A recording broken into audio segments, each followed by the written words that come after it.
술라는 토니 모리슨의 두 번째 작품으로 1973년에 출판된 책입니다. 첫 소설인 가장 푸른 눈이 1970년에 출판되었으니 그 즈음에 술라를 집필하기 시작한 거죠. 미국의 흑인 민권 지도자 마틴 루터킹 목사가 피살된 것이 1968년의 일입니다. 흑인 인권이 바닥일 때 토니 모리슨은 펜을 잡고 자신의 글쓰기를 통해 아프리칸 아메리칸의 존재를 수면 위로 끌어올린 것입니다. 초반에는 출판사들의 거절로 출판하기가 어려웠다고 합니다. 흑인 여성이면 인종 면에서도 젠더 면에서도 인권이 제일 취약한 부류죠.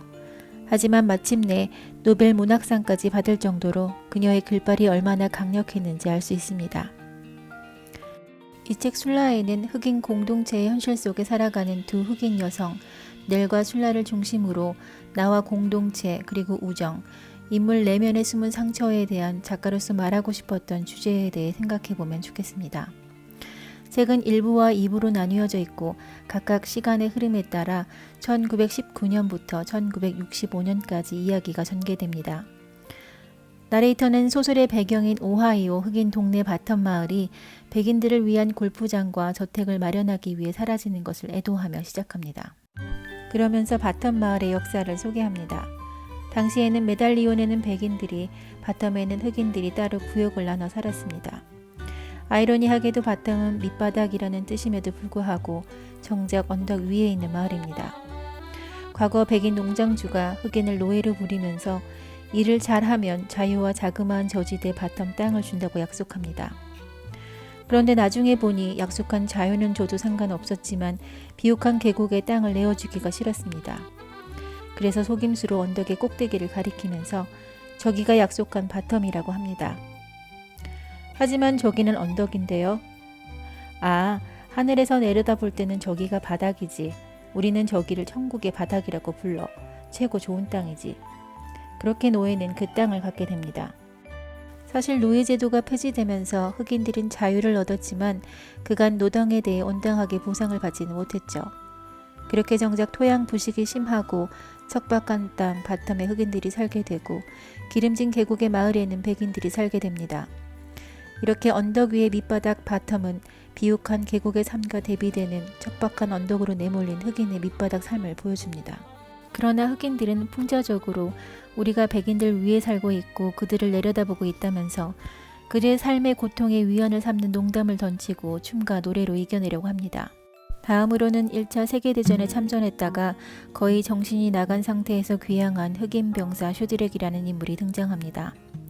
젊은 군인 슈드렉은 전쟁터에서 한 전우가 머리통이 산산조각이나 날아갔는데도 몸은 앞으로 전진하는 모습에 충격을 받고 정신을 잃습니다. 결국 병원에서 깨어나는데 외상 후 스트레스 장애로 그는 자신의 손이 나무처럼 계속 자라고 있다는 환각을 일으킵니다. 슈드렉이 환각 증상이 있고 집중적인 치료가 필요한 환자임을 알면서도 군 병원은 그를 사회로 내보냅니다. 결국 아직 사회로 복귀할 아무런 준비가 되어 있지 않은 슈드렉은 병원 문을 나선 지 한나절도 채 되지 않은 때에 불황자로 몰려서 경찰서 유치장에 들어갑니다. 이때 그는 화장실 변기의 물에 반사된 자신의 검은 얼굴과 마주하게 됩니다. 블라인드 아래로 새어 들어오는 달빛처럼 슬며시 한 가지 생각이 떠올랐다. 자기 얼굴을 보고 싶다는 예전의 마음. 그는 거울을 찾았지만 거울이 없었다. 결국 조심스럽게 손을 등 뒤로 돌리고 화장실 변기로 가서 안을 들여다보았다. 변기물에서 그는 엄숙한 검은 얼굴을 보았다. 너무나 확고하고 너무나 또렷한 검은색이어서 화들짝 놀랐다. 그는 자기가 진짜가 아니라는, 아예 존재하지도 않는다는 두려움을 품고 있었다. 그러나 검은색이 부인할 수 없는 존재를 드러내며 그를 맞아주자 더는 바랄 것이 없었다. 기쁜 나머지 그는 담요 한쪽 끝을 놓고 자기 손을 힐끗 보는 모험을 했다. 손은 멀쩡했다. 보안관은 그를 마차에 태워 흑인 마을인 바텀으로 보내버립니다.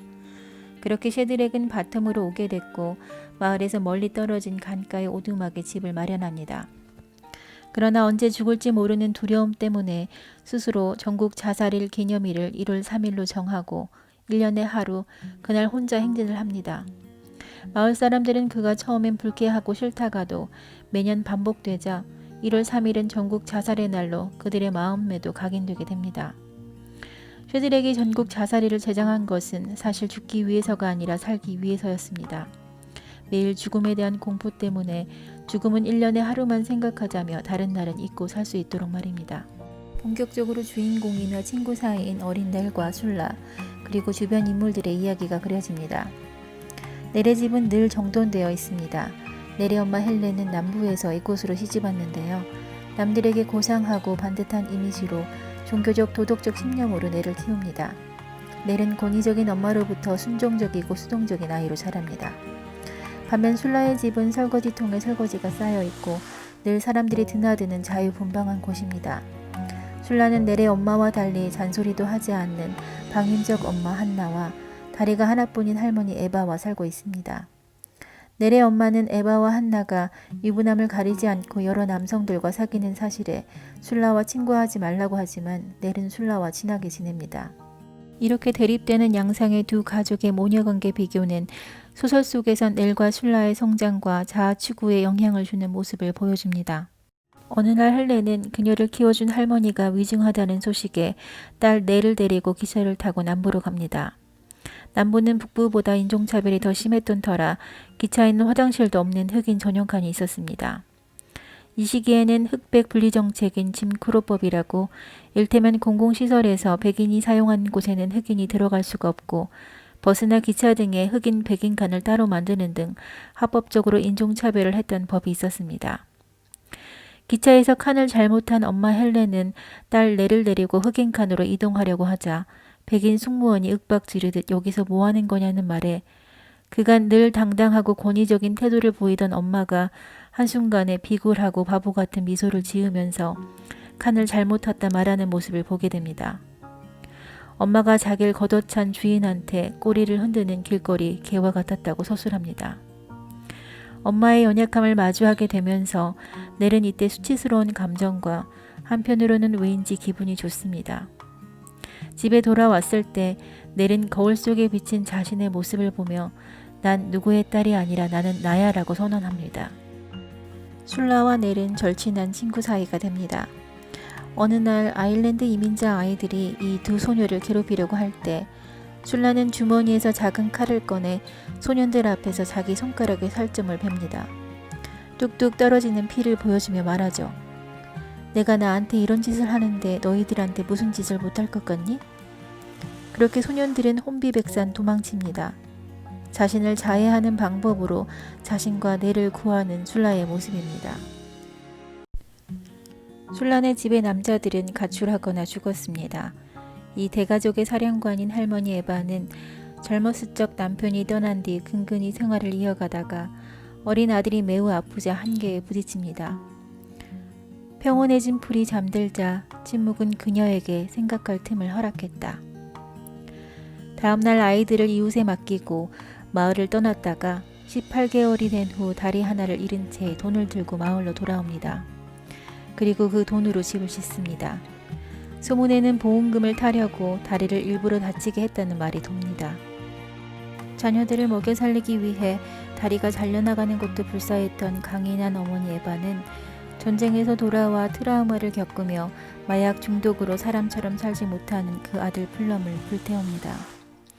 어머니는 아들의 영혼을 살리려고 극단적인 방법을 택했던 것일까요? 어쩌면 너무나 잔인한 이 장면에서 작가는 플럼이 스스로 일종의 세례이자 축복이라고 느꼈다고 서술합니다. 에바의 딸 술라의 엄마는 남편을 잃고 술라를 데리고 들어와 살고 있습니다. 어느 날 술라는 엄마 한나가 이웃들과 자리에서 나는 술라가 내 딸이니 사랑은 하지만 사실 마음에 들지는 않다라고 말하는 것을 엿듣게 됩니다. 술라는 애초에 자유분방한 어머니의 심리적 부재로 인한 모성의 결핍이 있는 아이입니다. 엄마가 자기를 좋아하지 않는다는 확인 사살 같은 말에 충격을 받고 그 길로 집을 뛰쳐나가 달립니다. 어린 소녀의 마음에 나의 엄마가 날 좋아하지 않는다는 말은 얼마나 큰 상처였을까요? 그렇게 상처받은 내면을 끌어안고 달려나가 넬을 만나는데요. 이때 사건이 터집니다. 치킨 리틀이라는 꼬마가 다가와 넬이 만류하는데도 술라는 그와 나무에 오르내리며 놀아줍니다. 그러다 꼬마 치킨 리틀을 빙빙 돌려주는데 그만 손을 놓치게 되고 그렇게 강물 쪽으로 날아간 치킨 리틀이 익사하는 사건이 벌어진 것입니다. 조용하고 아름다운 오후에 너무 우발적으로 일어난 끔찍한 사고. 겁에 질린 술라는 누가 본 것 같다는 말에 강 건너 오두막에 사는 쉐드렉을 떠올리며 그의 집으로 달려갑니다. 달려간 그곳에서 쉐드렉은 언제나 라는 알 수 없는 말을 합니다. 언제나 지켜보고 있었어 라고 말한 것일까요? 울며 돌아온 술라, 내른 술라에게 이건 네 탓이 아니야 라고 합니다. 책임 회피를 위해서 네 탓이 아니라는 말로 우리가 아닌 이것은 너의 잘못이라고 명확하게 선을 긋는 걸까요? 아니면 정말로 겁에 질린 친구를 위로하고 싶은 마음일까요? 어린 소녀들은 사고사라는 생각은 하지 못하고 이 일을 비밀로 합니다.